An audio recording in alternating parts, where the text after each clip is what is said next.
হর হর মহাদেব বন্ধু, তোমরা কেমন সবাই আছো? তো আজকে নতুন ব্লগ নিয়ে চলে আসলাম। এটা হচ্ছে আমাদের 2024-এর অমরনাথ যাত্রার ব্লগ। তো আমরা চলে গেছিলাম জুলাই মাসের 15 তারিখে। আমরা এখান থেকে বেরিয়েছিলাম হাওড়া থেকে, তো শিয়ালদা থেকে, সরি, আমাদের ট্রেন ছিল হামসাফার এক্সপ্রেস। তো আমরা তারপরে ওখান থেকে সোজা জম্মুতে পৌঁছেছি। জম্মু থেকে আমরা চলে গেছিলাম পেহেলগাঁও। আমাদের পেহেলগাঁও থেকেই ছিল, 18ই জুলাই আমাদের ছিল। তো আমরা যথারীতি 18 জুলাইতে আমরা পেহেলগাঁও থেকে চন্দনবাড়ি আসি। ওখান থেকে আমরা লাঠি নিয়ে নিই, আর দেন ওখান থেকে তারপরে আমরা চন্দনবাড়ি থেকে আমাদের হাঁটা শুরু করি। 18 তারিখ, 19 তারিখে আমরা 18 তারিখে ছিলাম হচ্ছে শেষনাগ, 19 তারিখে ছিলাম পঞ্চতরণী, 20 তারিখে আমরা বাবার দর্শন করে আমরা 20 তারিখে বালতাল নেমে আসি। খুব সুন্দর জার্নি। এটা হচ্ছে অসাধারণ একটা এক্সপিরিয়েন্স, লাইফ টাইম এক্সপিরিয়েন্স। যারা অমরনাথ গেছো তারা প্রত্যেকে জানো যে মানে বাবার কৃপা না থাকলে অমরনাথ যাওয়া যায় না। এবং আমি আরও একটা জিনিস এখানে স্পেশালি অ্যাড করব। আমি এখানে আমার কাশ্মীর ট্রিপেও বলেছি, তোমরা দেখতে পাবে হয়তো আগের ভিডিওতে। অ্যাকচুয়ালি যে এখানে মিলিটারিরা আমাদের সত্যি কথা বলতে এত হেল্প করে, এত হেল্পফুল, জাস্ট বলে বোঝানো না। মানে যে কোনো কিছু মুহূর্তে, যে কোনো বিপদে, মানে যাদেরকে শুধু একটুখানি যদি বলি যে স্যার এটা হয়েছে, এই প্রবলেম, মানে ওরা সঙ্গে সঙ্গে দৌড়ে মানে আমাদেরকে হেল্প করার জন্য আর কি এগিয়ে আছে সবসময়। এনডিআরএফ টিম, মিলিটারিরা, মানে তাদেরকে স্যালুট আমার পক্ষ থেকে। যাই হোক, তো যথারীতি আমরা লাইনে দাঁড়িয়েছি চন্দনবাড়িতে। এক এক করে আমাদের স্ক্যান হবে, ব্যাগেও স্ক্যান হবে, প্লাস আমাদেরও যে স্ক্যান হবে, যাতে ওদের কিছু রেস্ট্রিকশন তো থাকে, rules and regulation, security check, সেগুলো হবে। তখন বাজে 5:30 মতো। তো আমরা 5:30 মতো চলে এসেছিলাম। তারপরে ওই চেক করতে করতে ওই 6টার থেকে সময় আমরা ওই পারে মানে সিকিউরিটি চেক করে দেন তারপরে আমরা ওখানে যে যত ভান্ডারা ছিল ওখানে একটা ভান্ডারাতে গিয়ে আমরা একটু প্রসাদ পেয়েছিলাম, ভান্ডারা সেবা গ্রহণ করেছি। দেন আমাদের হাঁটা চালু করেছিলাম। আমরা ওখান থেকে রেনকোট নিয়েছিলাম, কারণ রেনকোট এখান থেকে নিয়ে যাইনি, কারণ ব্যাগ আমাদের অনেকটা ভারী হয়ে গেছিলো। দেখতেই পাচ্ছ আমার পিঠে একটা স্যাক ছিল। কারণ সত্যি কথা বলতে দেখো, 3 দিনের একটা জার্নি, এবার 3 দিনের জার্নিতে জামা কাপড়, ওষুধপত্র, শীতের জামা কাপড় সব কিছুই তো নিয়ে যেতে হয়, এমার্জেন্সি যেগুলো যেটুকুনি টুকটাক দরকার। তো ওই একটু একটু করতে করতেই অনেকটা লাগেজ হয়ে গেছিলো। যাই হোক, ঠান্ডা মোটামুটি ছিল। তো আমরা সেরকমভাবেই আর কি লাইনে দাঁড়িয়ে আছি। দেন লাইনে দাঁড়িয়ে আমরা তখন সবাই জয় বাবা বরফানি, জয় বাবা বরফানি, হর হর মহাদেব, হর হর মহাদেব করছে। মানে একটা অসাধারণ ফিলিংস, অসাধারণ এক্সপিরিয়েন্স। তো এবারের আমাদের ওইবারের ট্রিপে ছিল হচ্ছে আমি, বাবা, মা আর আমার যে বেস্ট ফ্রেন্ড আছে চন্দন। তো আমরা 4জনে চলে গেছিলাম। এই যে আমাদের হচ্ছে সেই ভান্ডারে যেখানে আমরা সেবা গ্রহণ করেছিলাম। আমি নিয়েছিলাম হচ্ছে পোহা, পোহা ছিল, আলু পরোটা ছিল। হর হর মহাদেব, জয় বাবা বরফানি। তো আমরা পোহা পোহা নিয়ে নিয়েছিলাম। খুব সুন্দর, মানে সে ওখানে প্রত্যেকটা ভান্ডারে এত সুন্দর মানে সবসময় খাওয়াচ্ছে। এই যে ক্ষীর ছিল, আলু পরোটা, পোহা, এসব সব ছিল, ডাল মাখানি, মানে জাস্ট বলার কিছু নেই। এরকম একটা মানে ট্রেকিং যেটা আমি লাইফ টাইমে আমি এর আগে কোনোদিন করিনি, যেখানে ফ্রিতে তো এক তো ফ্রিতে খাওয়াচ্ছে, এবং তার মধ্যে মানে একদম পুরো হোটেলে যেরকম রেস্টুরেন্টে যেই খাওয়ায়, তো ও খুবই নাচতে নাচতে চন্দন খাচ্ছে। তো মানে সব বিস্কুট, বিভিন্ন ধরনের স্ন্যাক্স আইটেম আছে। মানে সত্যি কথা বলতে যেগুলো বিশেষ করে সব থেকে আমার বেশি ভালো লেগেছে, সেটা আমি তোমাদেরকে দেখাতে পারিনি, সেটা হচ্ছে পৌষপাত্রীতে। ওখানে একদম যারা খেয়েছে পৌষপাত্রীতে ভান্ডারাতে, তারা প্রত্যেকে সেই জিনিসটা এক্সপিরিয়েন্স করেছে। হচ্ছে পুরো 5 স্টার, 7 স্টার, 5 স্টার, এটা মা 5 স্টার 7 স্টারের মতো একদম। মা কিছু একটা বলছিল, আচ্ছা ওখান থেকে লজেন্স নিতে বলছিল। তো যাই হোক, আমরা লজেন্সটা নিয়ে তারপরে আমরা আবার হাঁটা শুরু করেছি। তো ঠান্ডা মোটামুটি ছিল। তো মহাদেবের কৃপা, অশেষ কৃপা ছিল যে আমরা কোনো বিপদ হয়নি, এবং আমি সত্যি সত্যি খুব ভালো মতো মা বাবাকে নিয়ে, বন্ধুকে নিয়ে আমরা দর্শন করে ঠিকঠাকভাবে ফিরেছি সবাই। এটা এই বছরের নয়, অবশ্যই আমি আবারও বলছি, এটা আমাদের লাস্ট ইয়ার 2024-এর অমরনাথের ট্রিপ ছিল। মানে ইচ্ছা আছে, জানি না, যদি বাবা মহাদেব আমাদেরকে টানে তো পরের বছর আবার আরেকবার ট্রাই নেব। মানে যদি মহাদেবের ইচ্ছা হয় যে সে আমাদেরকে দর্শন দেবে, তাহলে অবশ্যই যাব। আর যাওয়ার আগে অবশ্যই তোমাদেরকে আমি জানাবো যদি তোমরা কেউ যেতে চাও। আর অবশ্যই আমি সব কিছু গাইড করে দেবো। কারণ আমি যেরকম সবার কাছ থেকে খুব হেল্প পেয়েছি, কারণ আমাকে অনেক দাদারা, অনেক আঙ্কেল আন্টিরা অনেক হেল্প করেছে, মানে যারা গেছে আর কি, তাদের কাছ থেকে আমি অনেক কিছু হেল্প পেয়েছি। এবং আমিও চেষ্টা করি যতটা আমার পক্ষে সম্ভব আমি সেরকম হেল্প করার। এবছর চেষ্টা করেছি, 2-3 জন মানে আমার অনেক চেনা বন্ধু বান্ধবরা গেছিলো, তাদেরকে আমি অনেক বলে দিয়েছি, তারা সেইভাবে গাইড করেছি, তারা সেইভাবে গেছে এবং আশা করি ভবিষ্যতেও করব। তোমাদের যদি কোনো সময় অমরনাথের ব্যাপারে কোনো কিছু জিজ্ঞাসা করার থাকে, প্লিজ আমাকে কমেন্ট বক্সে জানিও, আমি তোমাদেরকে যথাসাধ্য আমি চেষ্টা করব বলে দেওয়ার। যাই হোক, এবার আমরা যাওয়ার জন্য প্রস্তুত, আমাদের জার্নি স্টার্ট হবে। এই শুরু করে দিলাম আমাদের হাঁটা। হর হর মহাদেব, হর হর মহাদেব বলেই আমরা জার্নি স্টার্ট করলাম। প্রচুর ভান্ডারা ছিল, প্রচুর, মানে এক একটা জায়গায় এক এক রকমের সব সেবা দিচ্ছিল। এবং সত্যি কথা বলতে না, মানে এত, মানে ফ্রিতে এত সুন্দর এত সেবা, মানুষের মন এত বড়, জাস্ট বলে বোঝানো যাবে না। মানে আমি এখানে কোনো ভাষা পাচ্ছি না বলার। এই যে দেখো এখানে কি কি দিচ্ছে, এখানে সুজির হালুয়া আছে, খেজুর আছে, বাদাম আছে, ছোলা আছে, কত রকমের, কোনো শেষ নেই, খাওয়া দাওয়ার কোনো মানে শেষ ছিল না।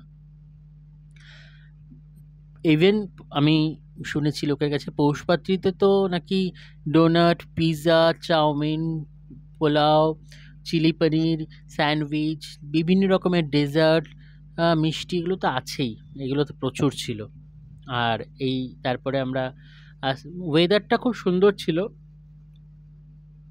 বৃষ্টি সেরকম হয়নি, হালকা হালকা বৃষ্টি হয়েছিল। কারণ বৃষ্টি হলে সত্যি কথা বলতে পিসু টপে ওঠাটা খুব কষ্টকর হয়ে যায়। কারণ পিসু টপে সত্যি আমরা গত বছর যখন গেছিলাম, যে রাস্তাটা এবছর কিছুটা হয়েছে পিসু টপটা, যেটা আমরা হাফ পেয়েছিলাম, হাফ রাস্তা ভালো আর হাফ রাস্তা পুরো কাদা ছিল, পুরো কাদা। তো আমি একটা সাজেশন প্রত্যেককে দেবো, যদি তোমরা পারো প্লিজ এই বেস ক্যাম্পের, চন্দনবাড়ি বেস ক্যাম্পে এসে থাকার চেষ্টা করো আশেপাশে, কারণ তাহলে সুবিধা হয়। ভোরবেলা ওই পেহেলগাঁও থেকে মানে আসার যে ঝামেলাটা থাকে, কারণ গাড়িগুলো তো খুব ইয়ে করে, তখন বৃষ্টি শুরু হয়ে গেছিলো, সবাই আর কি রেনকোট পরে নিয়েছে, মাও রেনকোট, এই রেনকোটগুলো আমাদের ওখান থেকে কেনা হয়েছিল আর কি, চন্দন। তো আমাদের এই রেনকোটগুলো আমাদের ওখান থেকে কেনা হয়েছিল, আর আমি আমার যে রেনকোটটা সেটা আমি এখান থেকে ক্যারি করেছিলাম। সো একটু লাগেজগুলো এই জন্য আমাদের একটু ভারী হয়ে গেছিলো। আর হাঁটতে হাঁটতে মানে, আর জল যারা এই ট্রেকিং করে তারা তো জানি, এবং আমি প্রত্যেকে বলবো যে এক সিপ করে একটু জল খাবে, নাহলে ডিহাইড্রেট হয়ে যায় শরীরে। ট্রেকিংয়ের ক্ষেত্রে একটুখানি এটা দরকার, আমি সব দাদাদের কাছ থেকে এই আইডিয়াটাই পেয়েছি। আর প্রত্যেকটা 100 মিটার, 150 মিটার, 200 মিটারের ডিস্টেন্সে মিলিটারিরা দাঁড়িয়ে আছে হেল্প করার জন্য আমাদেরকে, মানে জাস্ট বলে বোঝানো নামে তাদেরকে আমি আমার তরফ থেকে একটা বিগ স্যালুট।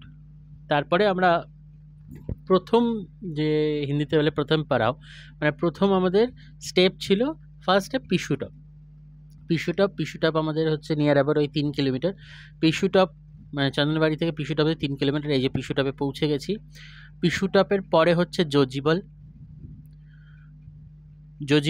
জজিবলের পরে হচ্ছে, তারপরে হচ্ছে চন্দনবাড়ি। সেদিনকারই আমাদের চন্দনবাড়ি বলছি, শেষনাগ।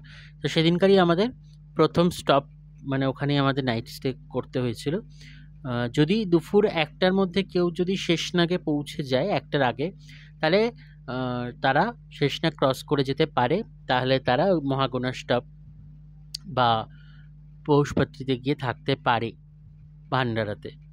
তো যারা যেতে পারে ওয়েল অ্যান্ড গুড, বাট আমি সবাইকে সাজেস্ট করব তাড়াহুড়ো করার কোনো প্রয়োজন নেই, ধীরে ধীরে যাবে। প্রথম পাড়াওতে গিয়ে শেষনাগেই সবাই থাকবে।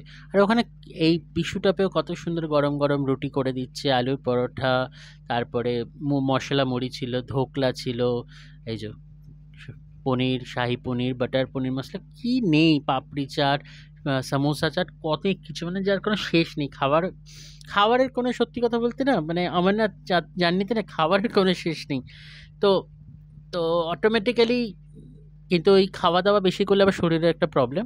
সো চেষ্টা করবে যে হালকা খাবে, জলও খাবে, আর সঙ্গে সঙ্গে ট্রেকিং করবে। বেশিক্ষণ চেষ্টা করবে যে বেশিক্ষণ ধরে না বসার, কারণ বসলে শরীরটা ছেড়ে যায়। তো আমরা মোটামুটি 1.5 কিলোমিটার 2 কিলোমিটার কন্টিনিউ হাঁটার পরে বসতাম, 5-10 মিনিট করে বসতাম, দেন তারপরে আবার হাঁটা শুরু করতাম। কারণ একটু না বসলে, শরীরকে যদি আমরা একটু রেস্ট না দিই, তাহলে আমাদের খুব প্রবলেম। সো যাই হোক, এইভাবে আমরা চলতে চলতে চলতে চলতে শেষনাগে আমরা পৌঁছাই। শেষনাগে আমাদের টেন্ট গিয়ে আমরা দেখে বুক করি। আমরা আগে থেকে কিছু বুক করিনি, ওখানে গেলে অ্যাভেলেবেল টেন্ট থাকে। 700 টাকা করে নেয়, 500-700 টাকা করে নেয়, 700-র মধ্যেই নেয়, এর বেশি নেয় না। যদি বেশি টাকা নেয় তাহলে তোমরা প্লিজ ওখানে কন্ট্যাক্ট করে নেবে। অমরনাথ শাইন বোর্ডের যে মেম্বার ওখানে থাকে, ওদের যে কমিটি মেম্বার থাকে, তাদের সঙ্গে যোগাযোগ করে নেবে যদি তোমাদের সঙ্গে এরকম কিছু হয়ে থাকে। আর হয় না ন্যাচারালি, আমাদের সঙ্গে মানে আমরা পেয়ে গেছিলাম, এবং পরের দিন আমাদেরকে একজন জিজ্ঞেস করছিল আপনাদের সঙ্গে কিছু এরকম হয়নি? তাহলে না না, সব ঠিকই ছিল। আর বলছে কত টাকা নিয়েছে? আমি বললাম এই যে এই টাকা নিয়েছে। তো বলছে না না, কোনো অসুবিধা নেই, ঠিকঠাক রেট নিয়েছে, যদি বেশি রেট নেয় তাহলে আমাদেরকে জানাবেন। এবং ওরা সঙ্গে সঙ্গে প্রম্পট অ্যাকশন নেয়। তা আমাদের এরকম কিছু হয়নি, অসুবিধা হয়নি। এটা হচ্ছে জজিবল, এই নিচে বৃষ্টি হচ্ছে, পাহাড়ে বরফ পড়ছিল। এই জজিবলে গিয়ে আমরা একটুখানি নাচ টাচ করেছিলাম, একটা এনার্জি আমরা গ্যাদার করেছিলাম। এবারে আস্তে আস্তে আমরা শেষনাগের দিকে এগোচ্ছি। আমি ছোট ছোট ভিডিও ন্যাচারালি শর্টসের মাধ্যমে দেওয়ার চেষ্টা করব শেষনাগের বা জজিবলে আমাদের ডান্সের। তো দেখো তোমরা গানের মাধ্যমে। তো নর্মালি কপিরাইটের তো একটা ব্যাপার থাকে। তোমাদের যদি ভালো লাগে প্লিজ লাইক কমেন্ট শেয়ার করে দিও, সাবস্ক্রাইব করো আমার চ্যানেলটা যদি তোমাদের ভালো লেগে থাকে। তো এটা আমরা জাস্ট শেষনাগ ওঠার আগে আগে, এটা আমরা পরের দিনের আমাদের ভিডিও। এটা হচ্ছে মহাগুণা স্টপ, এখানে আর কি। এই যে শেষনাগ ঝিলটা অসাধারণ। এই শেষনাগ ঝিলটা না, মানে সামনে মনে বসেই থাকি। চাঁদ মামাকে দেখতে পাচ্ছ।